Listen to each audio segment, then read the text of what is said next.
tablet with it now because things happen, life happens.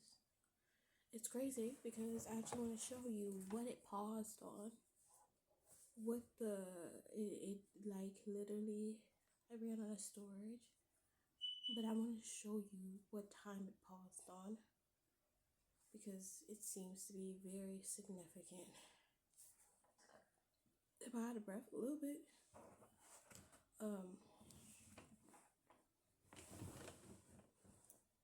You see though. Hold on. This phone's a little bit slow. And sometimes it be frustrating the hell out of me, and that's why I was like, you know what? I'm gonna do it on the what? You see what I'm talking about? It doesn't want me to show y'all, but it was 555. It was 555. Whew, that just pissed me off. Okay, yeah. The human part of me is fully irritated with that phone. It is very slow and it adds up a lot, but I'm grateful that I have something. I have two different sources to do these videos on and two different things to use. You know, I know that what I have, you know, not everyone has, no matter what it is, and no matter how small it may look to me. It is important and it is valuable because if I didn't have it, I would not be able to do what I do. Okay.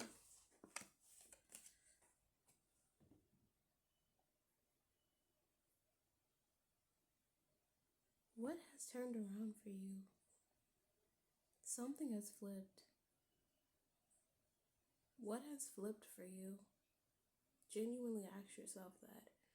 Genuinely ask what has changed because something in your, something externally for you has changed.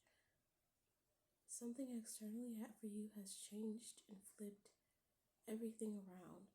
Things are turning around in your favor, for your highest good, in your highest light. Things are turning around. Things are coming together. I feel this so deeply in my soul. All of these cards came up upside down, and for some reason they said, keep them, whatever they're flipped on, keep it like that. And all of them are flipped upside down. You would think that's a bad thing, but I'm getting the energy turning around. What did you turn around? It's like all these energies are being flipped back upright. They have already. What did you, bro? I'm like, there is some type of like ritual or something that has been done in this collective. I don't know who you are, but I'm getting this energy of like everything turning around, like everything.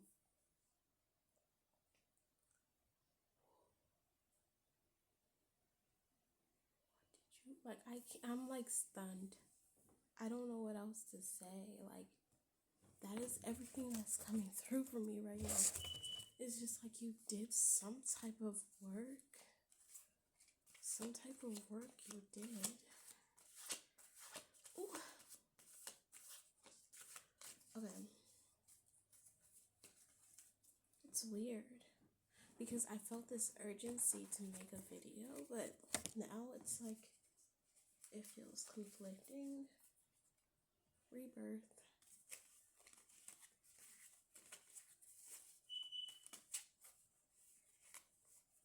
Suspicious. Hey pretty girl, when you come to my room tonight? Hey pretty. I don't know what's going on. I was off of camera for 25 minutes and now I don't know how to act. Probably like more like 30. Like literally everything kind of just turned off for me. What is going on? Everything kind of just it stopped working. The phone that stopped working, and then once it stopped working, I was like, oh, okay. I wasn't really mad about it. I just went on YouTube to check something to see what was going on, and a message popped up on YouTube, and I just read that message. And then after reading that message, I kind of been in this I don't know, my nervous system kind of recalibrated a little bit. I try not to read a lot of messages, not as much as I used to, only solely because I'm learning how to reprogram myself through my own reflection, through my own learning, not because things like that externally do help and do allow us to gain reflection and open up our understanding on things we may not have understood before. But sometimes when we pause and we give ourselves time to not just see everything as a meaning and just give ourselves time to exist as whatever we are existing as, it allows us to come back into being human. And that energy of remembering that we are human, remembering that we make mistakes, we fuck up, we lie, we cry, we get angry, we hurt people, people hurt us. It reminds us all the reason how we are all connected. Because what human in this world has not done not one of those things? Every human has, and it is what connects us. It is what keeps us remembering our nature as human beings. And that nature keeps us humble and keeps us from going in the path of separation or over seeing ourselves as higher than anyone on this planet, because the truth is I am not below nor am I above anyone on this planet. We are all human. We are all connected. We all share the same type of red thick blood pulsing through our freaking bodies. You know what I mean?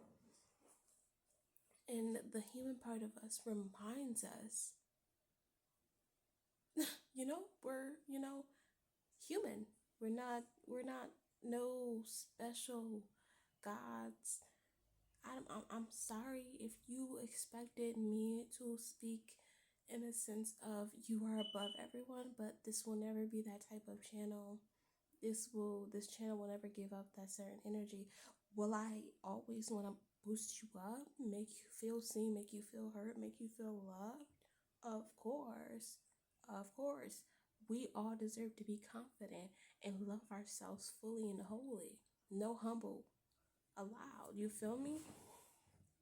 But in a way that doesn't separate us or over idolize us to the point where we feel separated from humans, who we are, a human, because we are still human. And even if there is understanding that maybe other humans don't have, we are still human. That doesn't take away the human part of us. Understanding more, learning more, gaining more knowledge, having higher perspectives does not take us away from being human. And that, I don't know why that was important to say, but I actually, let's speak. I guess it's not giving cards. Okay. Really, I've been on this journey for about a year and a couple months. 2 years and a couple months now that I think about it. It's right. It's been about a year and a half. I've been doing this since late 2024. Golly, okay. Math ain't my strong suit. Okay, and a lot of the time through my spiritual journey, I would have these ups and downs of feeling like either I am separated from other humans, feeling so much hurt and so much pain that almost makes me feel like every human that isn't on my level is hurting me, harming me, or everybody who is on their own stage in their own part of the journey, I would see them as almost an enemy or almost as someone that I am above, or separated from, because I see this way and you see this way, and we can never be compatible because of that type of energy. You get what I mean? And that energy was my spiritual ego. There is a such thing as a spiritual ego. We gotta watch out for it, okay? That thing can tear you apart from limb to limb. I know because I was in it. I know because I was in it multiple times. Multiple times. I'm not about to sit here and sugarcoat it or act like, oh, I was been perfect. No, no, I've been in that egotistical energy for a lot of my spiritual journey. And the whole point of that is forgiveness. I'm telling you right now, forgiveness creates this. It's like, yeah, I was in that energy. Not saying that, that's a good thing that I was in the energy, but just saying like, I I already was in the energy. I can't. What I'm gonna do? Sit there and judge myself and belittle myself because I did and partated in that type of energy? I've hurt people because of it. I separated myself from people because of it. I belittled other people because of it. I put people on the pedestal because of it. And that can be the most it can be the most loneliest moments and the most painful and sad times of my journey, to be honest, is when I am in that egotistical energy. And there is still pain that comes up from it. There is still sadness and anger that comes up from it. But like I said, no matter how old you are, oh, no matter how old you are, no matter where, no matter how long you've been doing this for, no matter where you start, no matter how many times you stop, no matter how many times you kept going, it does not matter what point you are in, you are exactly where you are meant to be. Right now, right here, there is nothing wrong with where you are at. It doesn't matter if anything that I said may have been in the energy you've been in. If you have had the energy of spiritual ego, or even if you're in the energy of that now, I just told you I was in it too. I just told you I've been in it multiple times, which means, guess what? That reminds us of how human we are, how human we can be. We're so human to the point where we forget when we are in our own egotistical energy, and that is okay. I'm not saying that hurting people, belittling people, or doing whatever I was doing in the past was okay. I'm not saying that that energy was okay, but what I'm saying is being harsh to yourself in that energy is not going to help. It's going to make it worse. It's going to make it several times worse. See, the thing is about the ego, which let me tell you, ego is really not that bad. The ego is not this bad person that wants to hurt you. The ego is someone that wants to protect you so bad from the past. They want to protect you from where you was. They want to protect you because of the trauma or the sadness or the anger you have faced in the past. They just want to be there for you. And they only know one language to be there for you: through brute force, through learning, through adapting, through your adaptation. They adapt as well. You don't only adapt when you are spiritual, you don't only expand when you are spiritual. You also, your ego also adapts with that expansion. So it's not that when you get to a certain understanding, you're just like this humble person. No, there will be times where your ego literally adapts to that energy and turns it into this cycle of doing what I just said.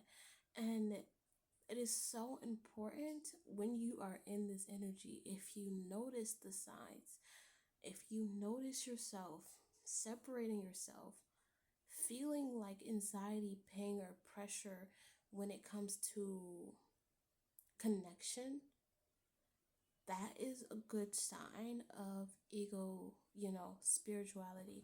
If you ever feel the energy of I am separate from this person, or I am above this person, or I am below this person, there is there is an egotistical energy in there, and that is okay. Like I said, we're as human as could be in this world. We are going to be in balance. We are going to struggle. We are going to learn. We are going to figure shit out. This shit is not easy. This shit is not for the weak. It is not. But you are not weak, and nor are you strong. Do you get what I'm saying? You are not weak, nor are you strong. Do you feel me? You don't need to tough it out or brood it out or fight it out, nor do you need to sit there and let it torture you. Do you get what I'm saying?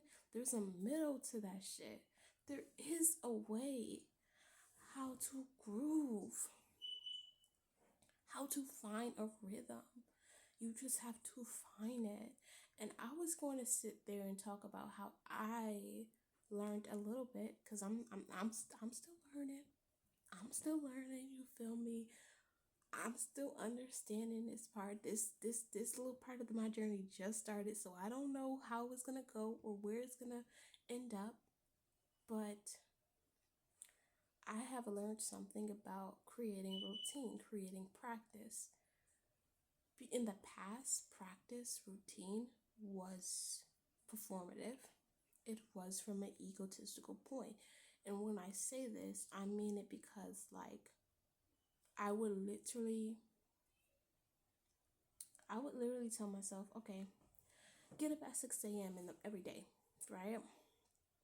And if I did not get up at 6 a.m., or even when I did get up at 6 a.m., I would expect more from myself. Or I would be so angry and mad at myself if I didn't perform at my best. And even when I perform at my best, it's not enough. Do you get what I'm saying? There was this really painstaking, forceful, performative energy that came out of creating a routine. And I'm learning how to do it in a different way. First, I'm starting off with doing something simple. And this may seem crazy to y'all, but reading.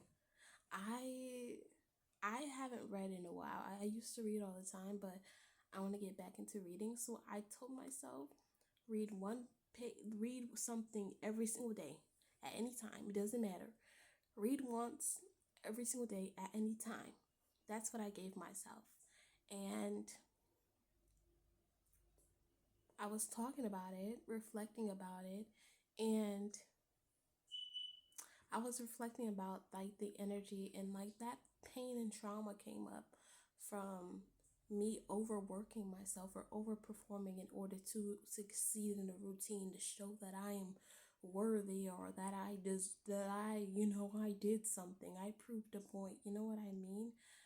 I did not want it to fall into that energy. I didn't want the pattern or the routine to fall back into that type of over performative energy. So, you know what I did? I read the cover of the book, and that's it. I'm not lying. I told myself, just read the cover of the book. And I opened the page and I wanted to continue reading, and I stopped myself when I realized that the old program was expecting a certain expectation. See, in my mind, before I even started reading, why that even reading popped into my mind was, I was imagining myself being in this high and meditative state, or having music on and a candle on, and it's just so perfect and everything's amazing, and I'm just so eluded by reading. You know what I do? You get what I'm saying? And I realized that expectation would force me in this trap of trying to create that expectation. And then if that expectation didn't go out as planned, if that expectation didn't happen exactly how I wanted it to happen, then I would get angry at myself. I would get mad. I would be like, why the fuck did it not happen the way I wanted it to happen? And it would take away from the moment of me actually doing exactly what I said. You know what I mean? So even when you do what you said, if it's not the expectation that you wanted it to be in your head, then it's not the right thing. Do you get what I'm saying? That's why I paused. That's why I only read the cover. There is something so important about creating a routine that is not only more on the simple side, but also takes time and patience. because the discomfort is not the reading. The discomfort is what comes after you pause and allow yourself to not overperform. When I stopped reading at the title, no, I'm gonna be honest with you. I read the title.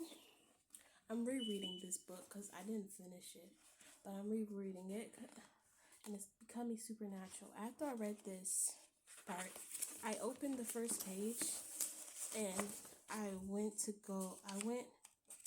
opened the first page and I went to and I read the title of the first page and I stopped because I felt myself going back into that mode of wanting to perform, wanting it to be perfect, wanting it to go exactly how I want the outcome to be. And I just, in the discomfort that came up, the discomfort that flared up from me not going overachieving or not overdoing, it was real. And that doesn't take away from the process. That is the discomfort. The discomfort is not the action, the discomfort is the attack from self. The discomfort is the attack that comes after you do the action. Exactly how it was meant to be taken. And after I did the action, do you know what I gained? Knowledge, understanding, not perfect, not I'm reading naturally. You know what I mean? Not what I wanted in my expectations, but real knowledge that carries me in a whole new perspective now. That tiny action, that action that I saw as so small, gave me so much awareness and understanding to where I can get to in my journey if I proceed with that energy. So yeah, and I know I'm gonna mess up. I know I'm gonna make mistakes, but I also know I'm gonna learn. I also know that I'm going to adapt. I also know that I am going to create better situations for myself through this practice. So, there's a balance. There's mistakes, and then there is real adaptation, real learning. They both come in handy. So, is that all? I think that's all I have for y'all. I did not expect the message to go the way how it went, but I love y'all so much. And I hope y'all have a beautiful day, night, evening, whatever. And bye.